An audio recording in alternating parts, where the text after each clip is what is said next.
По евреям послание святого апостола Павла чтение. Братья, верою приидя Авраам на землю обетование, якоже на чужду крови вселися со Исааком и Яковом, с наследником обетования тогожде, ждашего основания имущего града, ему же художник и содетель Бог. Верою приидя Авраам и Исаака искушаем, и единородного приношаши обетованные приемы, к нему же глагольно быть, Якова Исааца наречетися и семя, помыслив, яко из первых воскресите вселенись и Бог, тем же такой и притчи прият, верою во грядущих благослови Исаак Иакова и Исава, верою Иаков, умирая, ко Егожда сына Иосифа, благослови, и поклонися наверх же зла его, верою Иосиф, умирая, о исхождении сынов Израилевых помянствовал, и о костях своих заповеда, верою Моисей, родися сокровен быть, 3 месяца от отец своих, за не видишь красного трача, и не убояшься повеления царева, и что еще глаголю, не достанет воми повествующую лета Гедеоне, вораться же и Самсоне и Фаии, и о Давиде же, о Самуиле и о других пророцах, и же верою победишь от царствия, содеешь правду, получишь обетование, заградишь уста львов, гасишь от силу огненную, сбегоша острия меча, возмогоша от немощи, быша крепцы.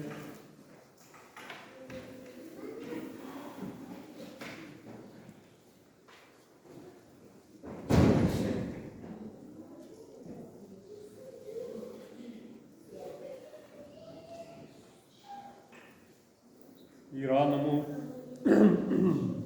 прияша жены возмогоша от немощи, быша крепцы в бранях, обратиша в бегство полки чужих, прияша жены от воскресения мертвые своя, и ниже избиений быша, не приемши избавление, да лучшее воскресение улучат.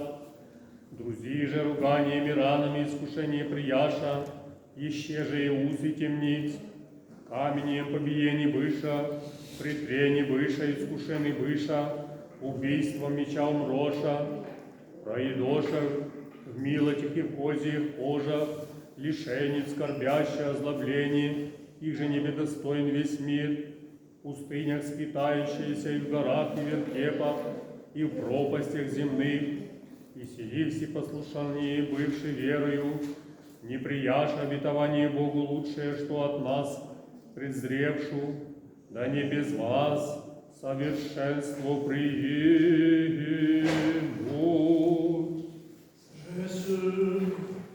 Lecture de l'épître de saint Apôtre aux Hébreux. Soyons attentifs. Frères, à cause de sa foi, Abraham vécut en étranger dans le pays que Dieu lui avait promis, habitant sous la tente, ainsi qu'Isaac et Jacob, héritiers de la même promesse que lui, car il attendait la cité qui aurait de vraies fondations, celle dont Dieu lui-même est l'architecte et le bâtisseur.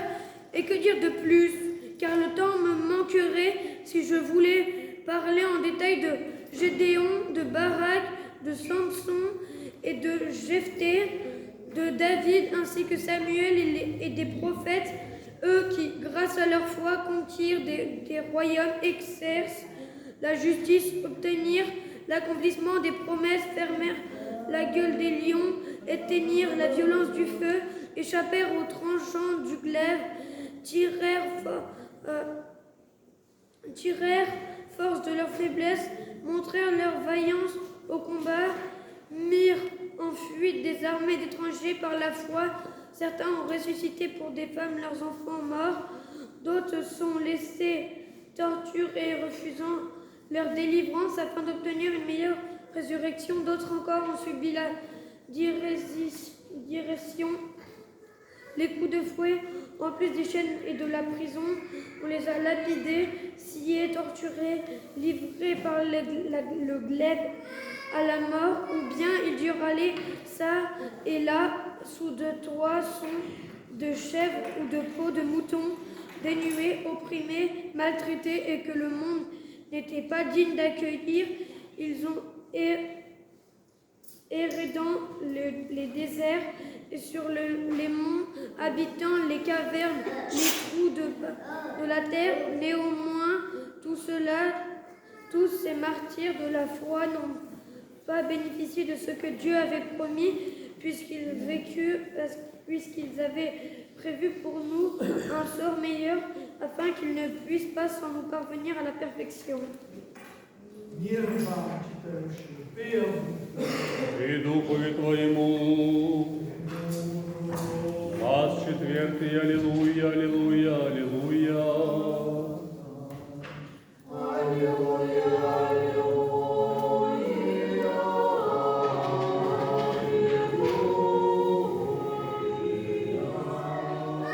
Прости, услышим святого Евангелия, и всем sagesse, tenons nos droits pour écouter la lecture du Saint-Évangile. Paix à tous.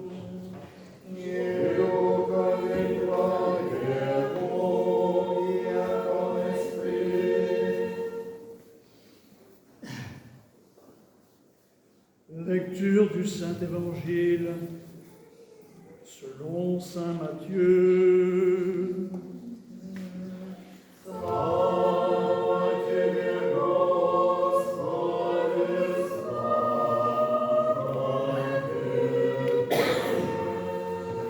Soyons attentifs. Généalogie de Jésus-Christ, fils de David, fils d'Abraham. Abraham engendra Isaac, Isaac engendra Jacob, Jacob engendra Judas et ses frères, Judas engendra Pharès et Zara de Tamar, Pharès engendra Esrom, Esrom engendra Aram, Aram engendra Aminabad, Aminabad engendra Naasson, Naasson engendra Salmon, Salmon engendra Boz de Rabba, Boz engendra Abied de Ruth, Abied engendra Jessé, Jessé engendra le roi David. Le roi David engendra Salomon, de la femme d'Uri, Salomon engendra Roboam, Roboam engendra Abia, Abia engendra Asa, Asa engendra Josaphat, Josaphat engendra Joram, Joram engendra Ozias, Ozias engendra Joatam, Joatam engendra Achaz, Achaz engendra Ézéchias, Ézéchias engendra Manassé, Manassé engendra Amon, Amon engendra Josias, Josias engendra Jéconias et ses frères au temps de la déportation à Babylone. Après la déportation à Babylone, Jéconias engendra Salatiel, Salatiel engendra Zorobabel, Zorobabel engendra Abioud, Abioud engendra Eliakim, Eliakim engendra Azor, Azor engendra Sadok, Sadok engendra Hakim, Hakim engendra Eliud, Eliud engendra Éléazar, Éléazar engendra Matan, Matan engendra Jacob, Jacob engendra Joseph, l'époux de Marie, de laquelle naquit Jésus, que l'on appelle le Christ. Il y a donc en tout, d'Abraham à David, 14 générations, de David à la déportation de Babylone, 14 générations, de la déportation de Babylone au Christ, 14 générations. Voici comment eut lieu la naissance du Christ. Marie, sa mère, était fiancée à Joseph. Or, avant qu'ils eussent mené vie commune, elle se trouva enceinte par le fait de l'Esprit Saint. Joseph, son époux, qui était un homme droit et ne voulait pas la dénoncer publiquement, se proposa de la répudier en secret. Comme il formait ce dessein, voici qu'un ange du Seigneur lui apparut en songe et lui dit : Joseph, fils de David, ne crains pas de prendre chez toi Marie ton épouse, car ce qu'elle a conçu provient de l'Esprit Saint. Elle enfantera un fils et tu lui donneras le nom de Jésus. C'est lui, en effet, qui sauvera son peuple de ses péchés. Or, tout cela se produisit pour que fût accompli cet oracle prophétique du Seigneur. Voici que la Vierge concevra, elle enfantera un fils auquel on donnera le nom d'Emmanuel, ce qui signifie Dieu est avec nous. Éveillé de son sommeil, Joseph fit ce que l'ange du Seigneur lui avait ordonné. Il prit chez lui son épouse, et sans qu'il l'eût connue, elle enfanta son fils premier-né, auquel il donna le nom de Jésus.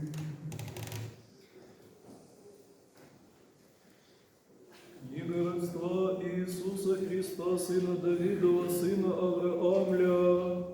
Авраам ради Исаака, Исаак же ради Иакова, Иаков же ради Иуду и братья его.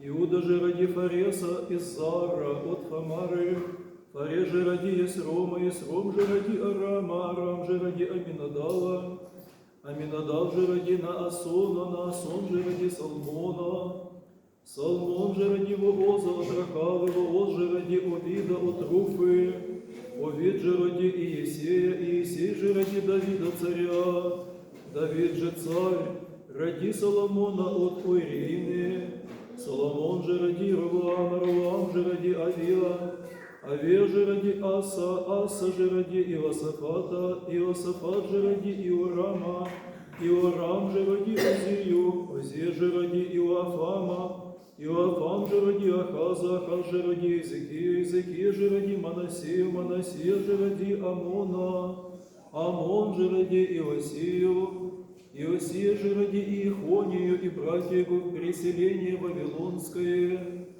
По преселении же Вавилонским Иехония ради Салафииля, Салафииль же ради Зарубавеля, Зарубавель же ради Авиуда, Авиуд же ради Илиакима, Илиаким же ради Азора, Азор же ради Садока, Садок же ради Ахима, Ахим же ради Елиуда, Елиуд же ради Елиазара, Елиазар же ради Матфана, Матфан же ради Иакова, Иаков же ради Иосифа, мужа Мариина, из нея же родился Иисус, глаголемый Христос.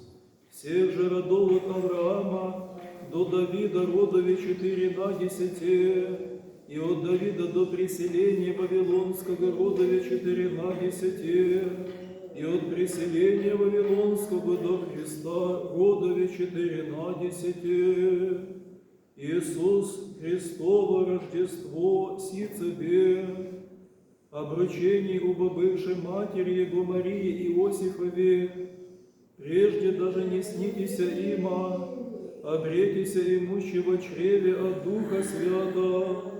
Иосиф же муж я праведен сын, и не хотя я обличите, восхотетай пустите ее.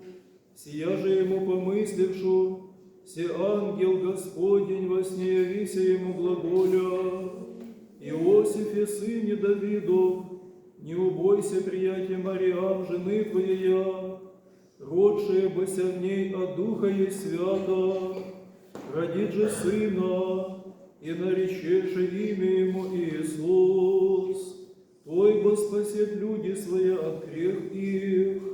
Сие же все бысть, да сбудется реченное от Господом пророком глаголющим.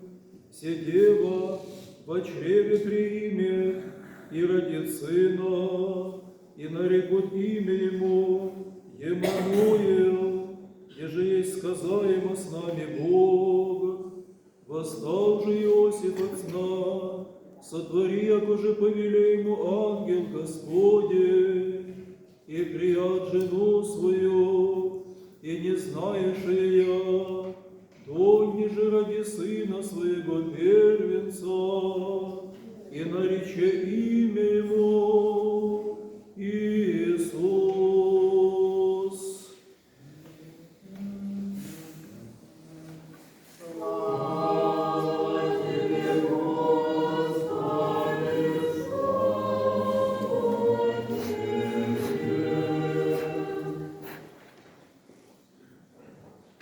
De la naissance du Christ, on commémore, on vénère Pratsef, ses ancêtres. Et aujourd'hui, à la veille de cette fête, on va les nommer, tous ses ancêtres, on les nomme par leur nom. Et c'est cette longue généalogie qui débute l'évangile de Matthieu, c'est le premier chapitre de l'évangile, qui commence par cette généalogie. Eh bien, cette généalogie longue où on énumère des noms, des noms, des noms, des noms, des noms, des noms, des noms, des noms, mais où il ne se passe rien, on ne raconte rien. Eh bien, cette tournure de style dans l'Ancien Testament est une figure de style qui cherche à attester, à approuver. C'est une figure de style qui démontre, qui établit comme preuve le fait dont on parle.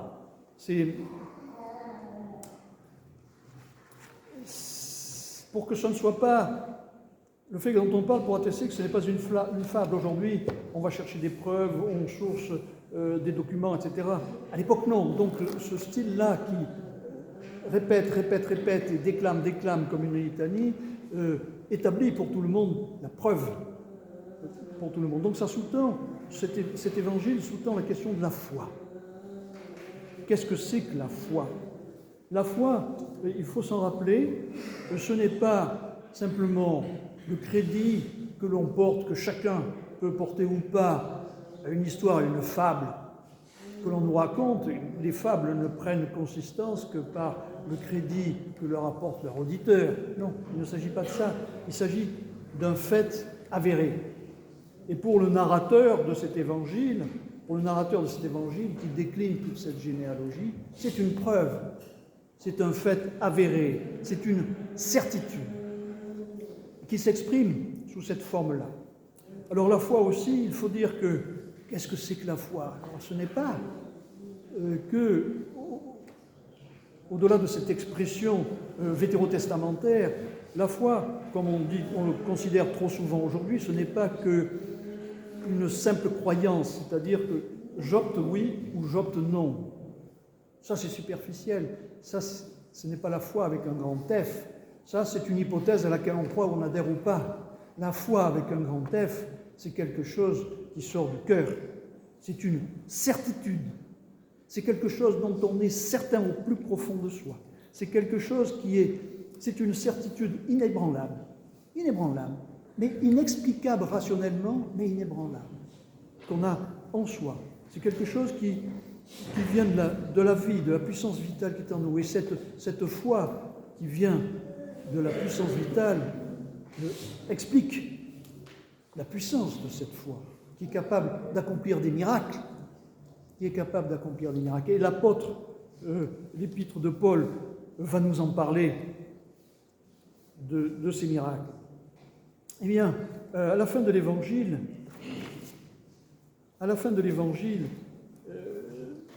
l'évangile énumère toute cette généalogie pour expliquer que va naître quelqu'un au bout de cette généalogie.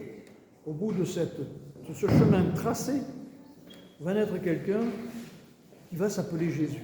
Et je veux souligner un trait, il est dit, elle enfantera, Marie, épouse de Joseph, enfantera un fils et lui donnera le nom de Jésus, celui qui sauvera son peuple de ses péchés.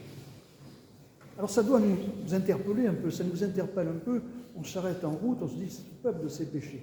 Mais voilà 42 générations que ce peuple est élu, c'est le peuple élu. Il a été choisi, il a eu Abraham, Isaac, Jacob, et toute la série. Il a eu des prophètes, beaucoup de prophètes, et il pêche encore. Malgré les admonestations des prophètes, malgré les enseignements des prophètes. Et ce peuple-là a une tendance à ce peuple élu, choisi, illuminé, ouvert, a tendance, avec le temps, à se refermer toujours, à se renfermer, se cristalliser, se solidifier, malgré toute l'aide qu'il a reçue. C'est un peu comme l'ennemi principal du chevalier dans sa quête sainte. Vous savez, dans la guerre sainte, on dit que le chevalier, l'histoire de la chevalerie, c'est pas une histoire guerrière, c'est d'abord une histoire sainte, une guerre sainte, et le principal ennemi du chevalier qui part en guerre, c'est l'inertie. Et voilà ce peuple d'élu qui n'arrive pas à vaincre son inertie. Alors, ce dont nous parle l'apôtre, C'est de ce peuple élu, qui vint s'établir en terre promise comme dans une terre étrangère. Une terre étrangère. Alors je ne veux pas souligner particulièrement le caractère presque d'actualité que prennent ces résonances d'actualité que peuvent prendre ces paroles. Mais c'est important de ne pas oublier que ce peuple élu vint s'établir, cherche la terre promise, il cherche à s'établir dans la terre promise, comme dans une terre étrangère. Alors là, petite parenthèse encore, il est important d'être attentif aux mots. Il est important d'être attentif aux mots parce que toute cette histoire sainte, on en a écrit beaucoup de choses ont été écrites, énormément de choses ont été écrites. Et parmi toutes ces choses qui ont été écrites, peu ont été gardées et nous ont été transmises. Ça veut dire que celles qui ont été gardées et transmises sont très denses et recèlent beaucoup de pierres précieuses. Et donc il faut bien nous arrêter sur le sens et ne rien omettre. Et là, dans cette petite phrase, il y a un petit mot, c'est « comme ». Le peuple élu vint s'établir dans la terre promise comme dans une terre étrangère. Donc il est bien dit qu'il ne va pas aller prendre une terre qui n'est pas à lui, qui est une terre étrangère. Ça veut dire que la terre promise ressemble à une terre étrangère pour lui. C'est comme ça qu'au fil des ans, dans ce processus de durcissement, la mécompréhension des textes a poussé ce peuple élu à avoir une autre lecture et une pratique non conforme à ce que le Seigneur attendait d'eux. Et c'est pour ça que les prophètes leur ont été envoyés régulièrement.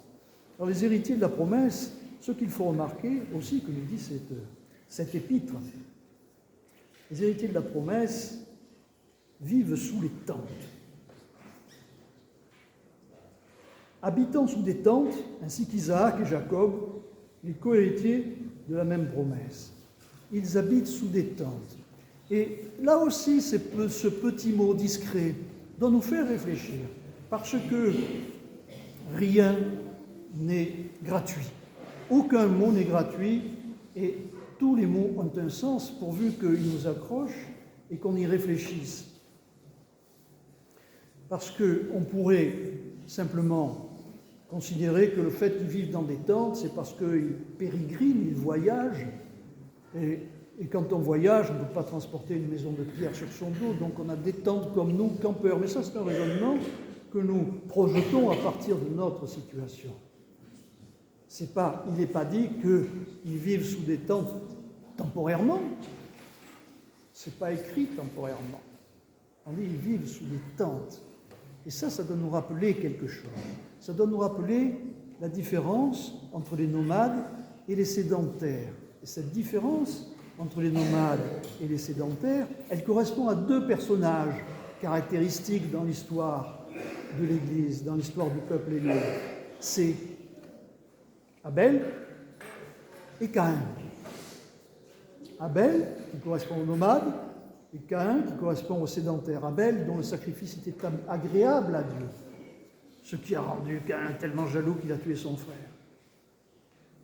C'est ça que ça signifie. Ça signifie que leur état de pérégrinant n'est pas un état temporaire. Ça veut dire que ça fait partie de leur nature. Ces choses-là, tous les mots, toutes les descriptions qui sont données, sont d'autant plus importantes qu'il s'agit du peuple élu. Et concernant le peuple élu, rien ne saurait être sans signification. Et donc, si on nous dit, et on insiste sur le fait qu'ils se vivent sous des tentes, ce n'est pas pour rien, et c'est parce que justement, ils sont nomades.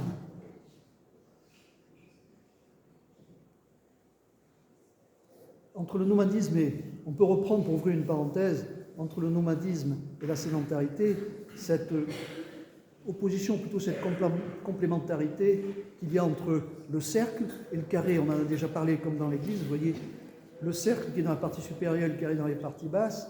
Le cercle correspond à l'activité et le carré correspond à la passivité. Souvent dans notre approche contemporaine, superficielle, émotionnelle, etc., on a tendance à associer le cercle, la courbe, à la passivité. C'est passif avec une association aux courbes féminines, aux courbes et le carré qui est anguleux a quelque chose d'agressif, donc d'actif. C'est une erreur totale.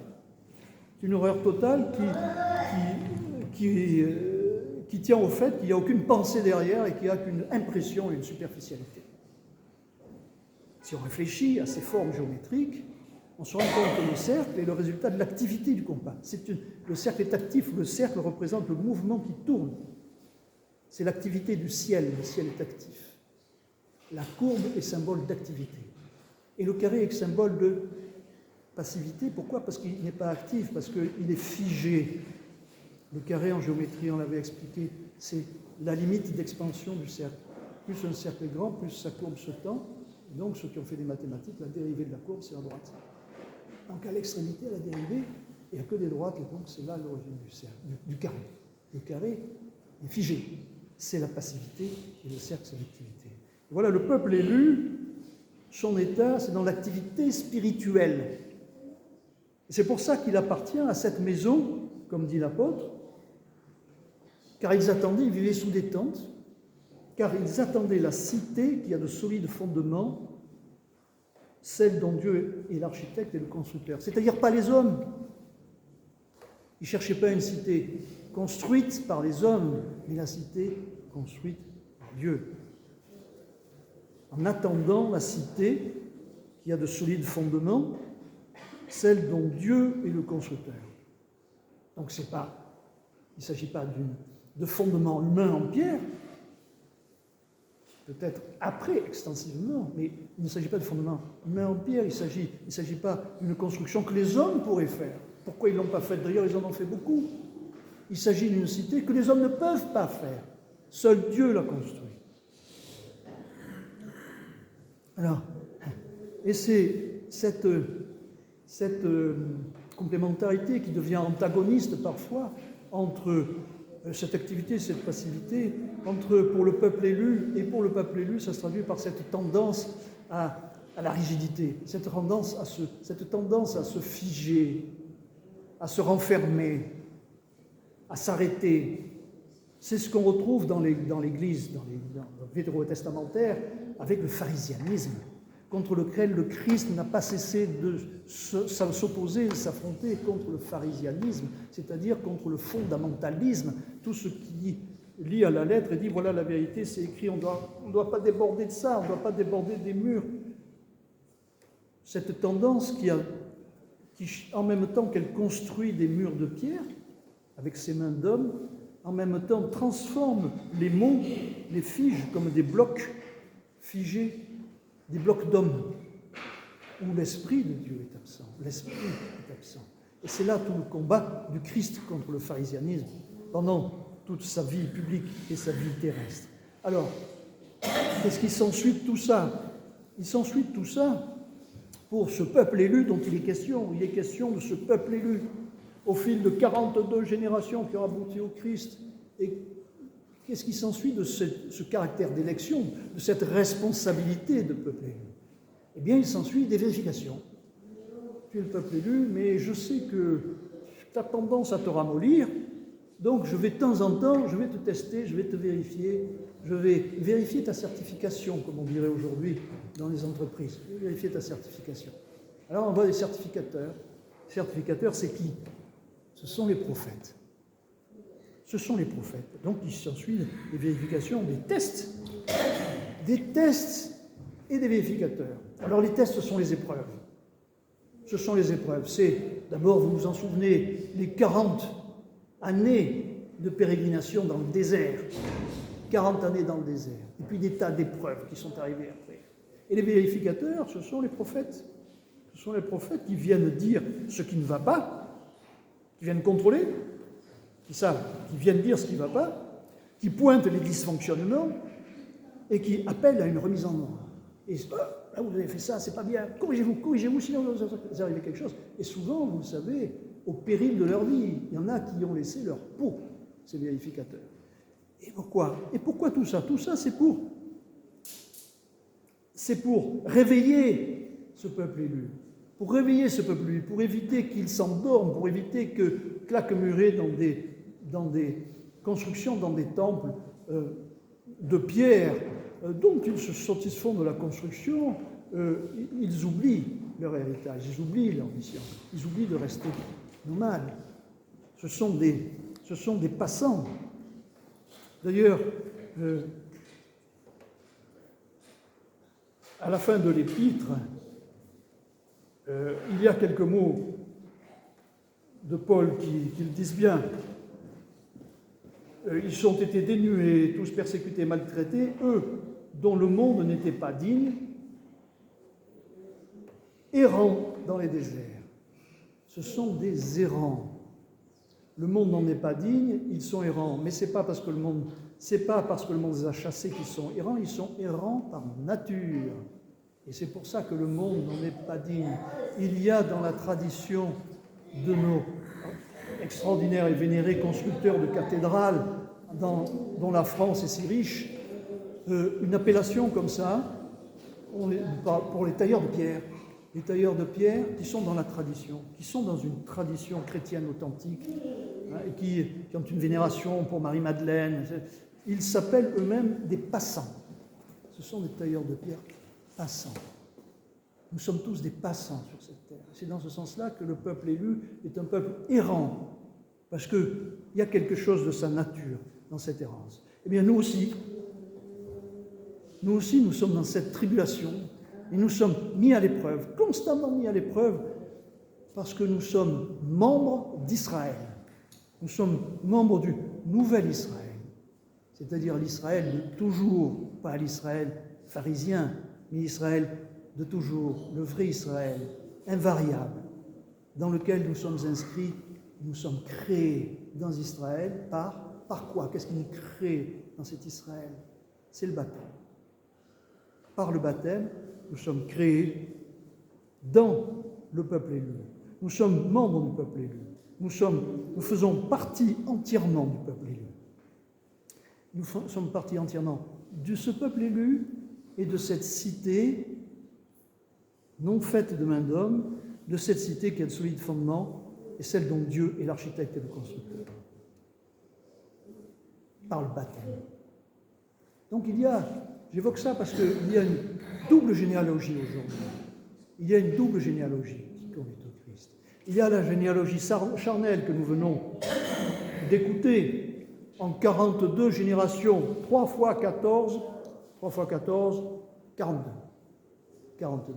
Et cette génération charnelle, elle a un aspect eschatologique, puisque c'est l'avènement dans l'histoire d'un événement qui dépasse l'histoire.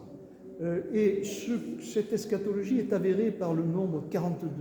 42, c'est un nombre qu'on retrouve dans l'Apocalypse. Apocalypse, ça veut dire révélation. Il y a un caractère eschatologique, donc dans cette généalogie charnelle. Et il y a une deuxième généalogie parallèle qui aboutit au Christ et qui, par Jean-Baptiste, remonte à Élie.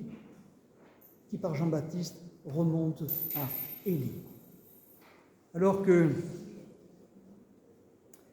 Élie ne nous abandonne pas et que nos derniers efforts de carême jusqu'à demain soient dignes d'eux, soient dignes de Jean-Baptiste, soient dignes du prophète Élie, pour célébrer très bientôt non seulement une naissance, nous allons célébrer une naissance charnelle, mais pour que nos efforts soient dignes de célébrer bientôt une connaissance en Christ, avec le Christ, par lui, avec lui et en lui, par la bonne volonté et la permission de la très sainte Mère de Dieu. Amen.